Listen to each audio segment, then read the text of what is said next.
ভারতীয় আলেম ওলামাদের ত্যাগ আর কুরবানির বিনিময়ে যেখানে আমরা স্বাধীনতা অর্জন করেছি, সেখানে মুসলিমদের অস্তিত্ব বা টিকে থাকাই আজকে সবচেয়ে বেশি কঠিন হয়ে দাঁড়িয়েছে।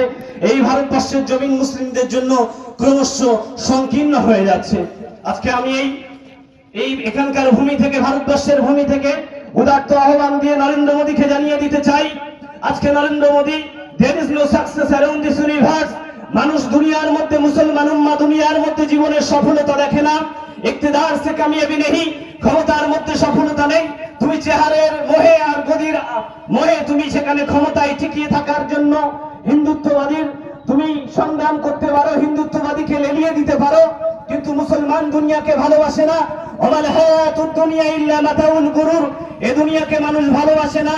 তাই আজকে একটা জীবনের বিনিময়ে আমি কিভাবে প্রমাণ করব আমি কোরআন হাদিস আর আল্লাহ রাসূল সাল্লাল্লাহু আলাইহি ওয়াসাল্লাম, আল্লাহকে, তার দ্বীনকে, তার শরীয়তকে, মাদ্রাসা মসজিদকে কতটা ভালোবাসি, খানকার কবরস্থানকে আল্লাহ সুবহানাহু ওয়া তাআলার মাধ্যমে জানাতে চাই।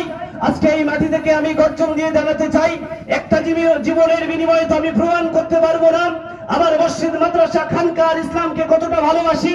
খালিদ বিন ওয়ালিদ আর তারিক বিন জিয়াদের মতো, আব্দুল্লাহ বিন হুযাফার মতো আমি দুনিয়ার কাছে প্রমাণ করে দিতে পারতাম। আজকে যদি আমাকে 1000টা জীবন দেওয়া হতো, একটা জীবনের বিনিময়ে আমি কিভাবে প্রমাণ করব তোমার দ্বীনকে, তোমার রাসূলকে, তোমার ইসলামকে, তোমার মসজিদ আর মাদ্রাসাকে কতটা ভালোবাসি, তাদের স্থান আমার হৃদয়ে কতটা, একটা জীবনের বিনিময়ে এটা আমি প্রমাণ করতে পারবো না। আজকে যদি আমাকে 1000টা জীবন দেওয়া হতো, সমগ্র মুসলিম উম্মাহকে যদি 1000টা জীবন দেওয়া হতো, তাহলে প্রতিটা জীবনের বিনিময়ে মুসলিম উম্মাহ জাতির কাছে প্রমাণ করে দিত এই মুসলিম উম্মাহর কাছে গদির চেয়ে, ক্ষমতার চেয়ে মুসলিম উম্মাহর কাছে ভারতের জমিন, ভারতের মসজিদ, মাদ্রাসা, খানকার ইসলাম কতটা প্রিয়। আজকে আমরা শান্তিকামী আন্দোলনের মধ্য দিয়ে এই আন্দোলন চালিয়ে যেতে চাই। আজকে আমরা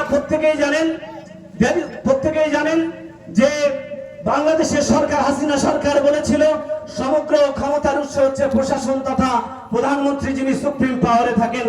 নরেন্দ্র মোদী, আপনাকে আমি জানিয়ে দিতে চাই, আপনি বেশি দিন আগের ঘটনা নয়, আপনি নিশ্চয়ই জানেন প্রধানমন্ত্রী হাসিনা কিন্তু তার জনগণ দেখিয়ে দিয়েছে যে মানুষই শেষ কথা বলে, দেশের জনগণ শেষ কথা বলে। সুতরাং আমরা যে আন্দোলন আর প্রতিরোধ গড়ে তুলছি, শুধু এখানে নয়, মালঞ্চ নয়, উত্তর 24 পরগনা নয়, সমগ্র পশ্চিমবঙ্গ নয়, দিল্লির দ্বার প্রান্তে গিয়ে, তোমার ঘরে, তোমার দিল্লির দ্বার প্রান্তে গিয়ে আমরা সেখানে আমরা ঘেরাও করব। তুমি মমতা ব্যানার্জি, তুমি হচ্ছে হাসিনা সরকারের মতো, হাসিনা সরকার পালাতে পারলেও তোমাকে পালানোর কোনো পথ দেওয়া হবে না।